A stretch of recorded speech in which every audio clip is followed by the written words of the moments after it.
Hi guys, welcome to my first ever episode of the Chosen Generation podcast. I'm your guys' host Liz, and I'm so excited to share with you guys everything that has been going on. The reason why I chose the name The Chosen Generation is because I believe that every single one of us is chosen to spread His word and His love.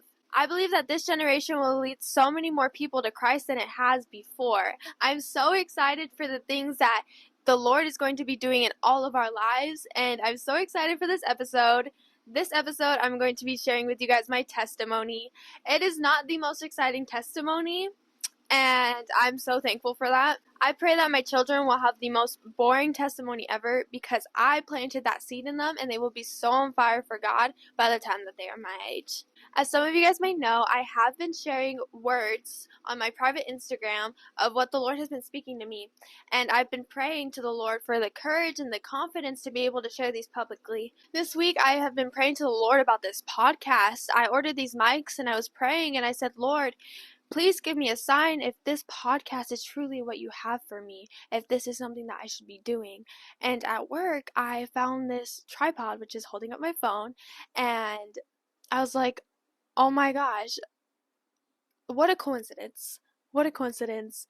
And that I truly believed was the Lord telling me that I should do this because I was going to go order a tripod, but instead I have one, and that's so amazing, y'all. So let's get into this. I'm so excited to share with you guys my testimony, and yeah. Okay, so let's start at the beginning. I grew up in a church. My grandparents were pastors and my parents were youth pastors. I went to a bilingual church in Phoenix, Arizona, and my whole life I went to church. I was there 3-4 times a week, if I was lucky, 2. I would sleep at church. I would go to youth, go to class. I would help out in the children's ministry, and church was everything, y'all. I went to church so much, but I didn't really know the Lord. I thought I knew Him. I thought, oh, I'm going to church and that's all good. That's all I need. And truly that is not. I did not find this out until very, very recently. It's been almost 2 years since we stopped ministry and started traveling, and the Lord has opened so many doors for us in traveling. Growing up, I went to a public school and I was not the best. I got bullied a lot and decided that I should stand up for myself, so I got into lots and lots of fights. I'm not very proud of that. I don't recommend it. I got in so much trouble. No one was truly on my side by the things that were going on, so I decided that I should take things up myself.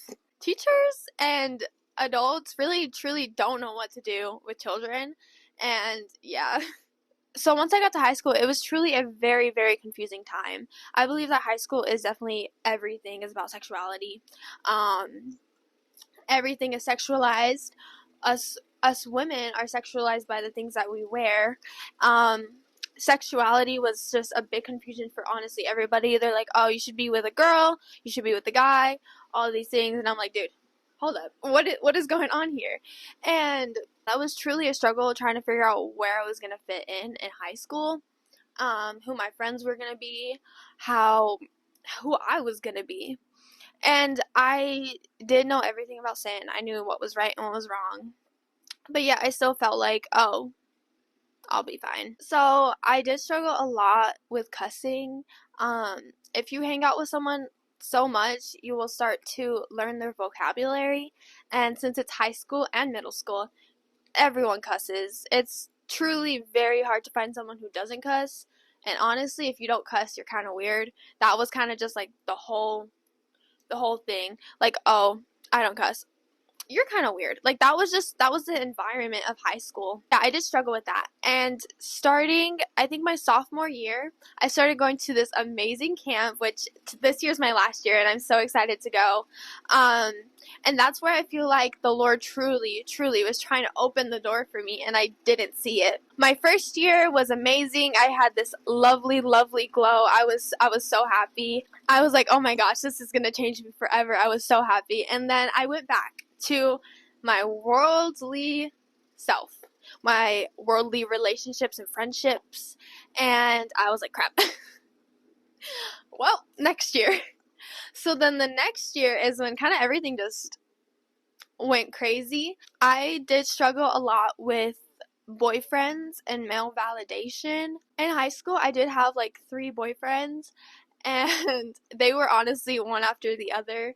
And I can say that I have been single for 2 years now, and it's truly a blessing, y'all. And I learned that I don't need male validation and love from my boyfriend, because they are truly not everything. They are not my entire world. The Lord is my entire world. And so, yeah, I got a boyfriend, and it was truly very toxic. But I do believe now he has definitely learned, and I'm so happy for him. And yeah, it was very depressing. I felt like I was walking on eggshells, and I could never do anything right. I was always filled with jealousy, and I knew jealousy was not okay. I knew I shouldn't be jealous, but purposefully, this person made me very jealous. And so I struggled with that. And so I finally break up with him, and about a week later, I get another boyfriend. So we're dating, and this relationship was very draining. I wanted to see him all the time, and I was never allowed to because my parents were protecting me from boys, and I'm so thankful that they did. And yeah, so I was in this relationship for a very long time. I did not like this relationship. I feel like I'm a people pleaser, and that I can't just break up with him, because then it's like, I'm sorry, like I don't know how to break up with somebody. And so we're in this relationship for a very long time, and finally I'm like, okay, this is done. Let's break up. So after that, I immediately get yet again another boyfriend. And so I'm in this relationship for on and off for honestly like a year probably. Yeah, I'm in this relationship, and I go to church camp, and I am so glowing and so on fire for the Lord, and I'm so happy. And right after camp ended, my boyfriend got in this huge fight with me, and I was like, yo, I'm breaking up with you. This was the first time I broke up with him, because I was at church camp, and when it ended, I was like, dude, this relationship is not okay. I need to end this. And so I did. And I go home, and I go on a trip to Mexico, and honestly, I start reading my Bible a little bit, which is like honestly the first kind of time I start reading my Bible. But I felt like I needed male validation. So I begged, y'all. I begged to be back in this relationship. And I did. I got back into this relationship, and it was really bad. We were together for like 3 more weeks, and he broke up with me. And I struggled with depression and anxiety. And with that anxiety and depression, I wouldn't eat. I wouldn't get out of bed. I was pale. I was throwing up all the time for no reason. I was passing out. I went in and out of the hospital 2 or 3 times, and it was honestly one of the scariest times of my life. We get back together again, and I go on this youth retreat, and honestly, I'm glowing again. I'm so happy. I'm like, I have my boyfriend back. I'm kind of speaking to the Lord more. This is amazing. And after this youth camp, everything just starts going crazy. I don't really think I've ever talked about this.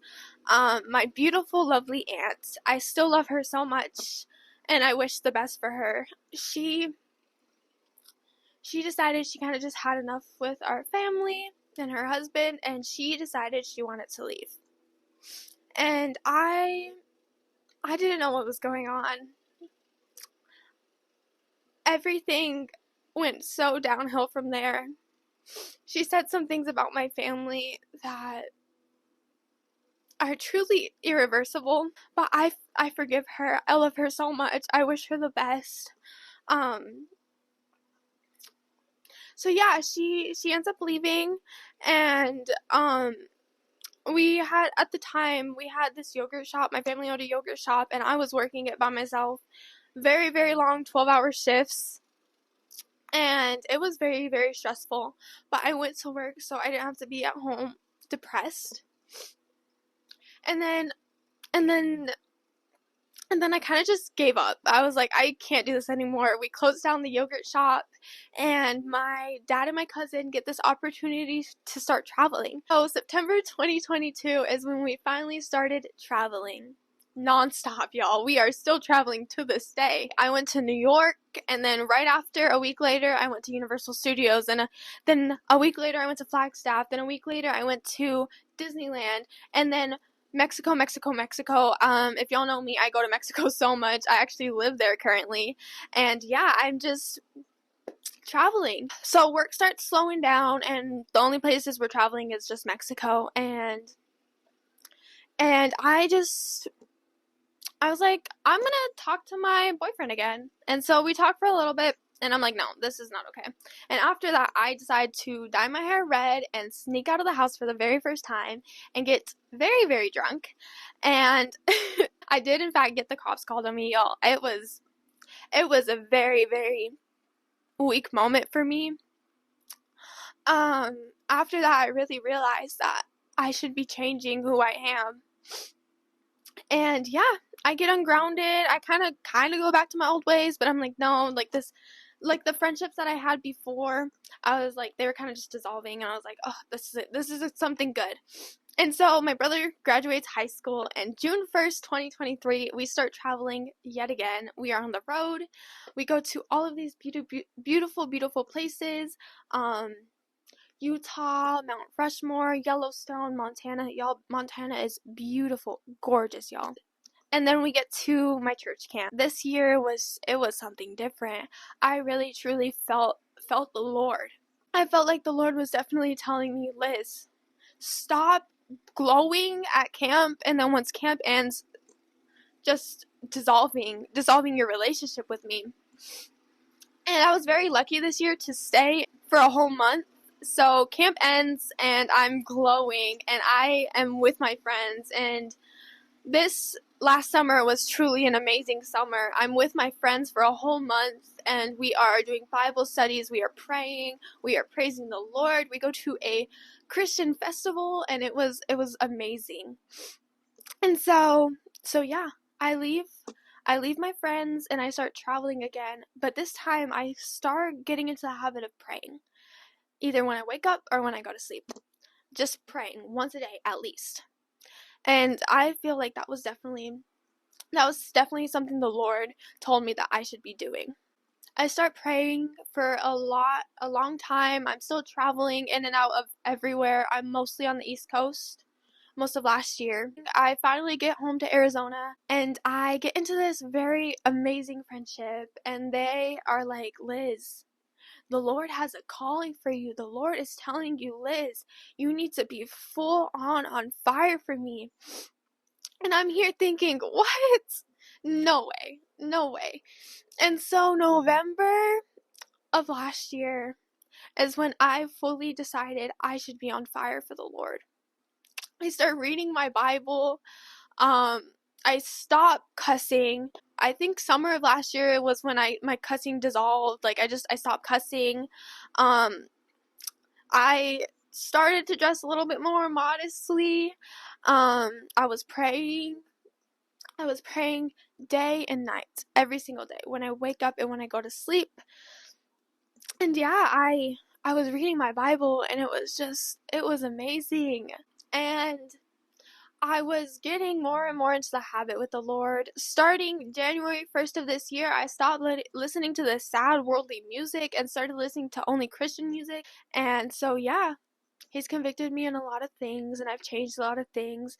Yes, I have slipped up. Haven't we all? I started reading my Bible constantly, and my friendship with this person ends. And I was like, okay. But like once this friendship ends, I was like, wow, hold up. Lord, my relationship with you didn't end. What? It's February. It's right after my birthday, and I'm here praying every single day and night, reading my Bible on fire for the Lord. And I believe in March or April, I started spreading the word, because I have always wanted to be a missionary. I've always wanted to do such amazing things. And so I start practicing, because I'm so very shy. Once you know me for 5 minutes, I will be literally an open book. But until then, I'm just a very, very shy person. Yeah, so I start posting these videos, and I'm getting encouragement from people and from the Lord. And finally, I'm like, okay, let's make this into a podcast, because I I want the confidence to go out there and spread His word. And so if I spread the word by a phone, hopefully soon I can go out there and spread His word naturally. I'm reading my Bible right now. I'm currently reading about David, and I'm so excited to talk to you guys about what the Lord has been doing and like how I've been learning and what verses I've been using, what stories I've been reading. I'm just so excited, and I'm glowing, and I have so much joy. I have been praying that the Lord takes away my attitude towards my family because I do not have the best attitude sometimes. The Lord took away my anxiety and my depression, y'all, because that is honestly a huge, huge thing in people's lives. I haven't felt anxious in almost a year. I haven't been depressed either.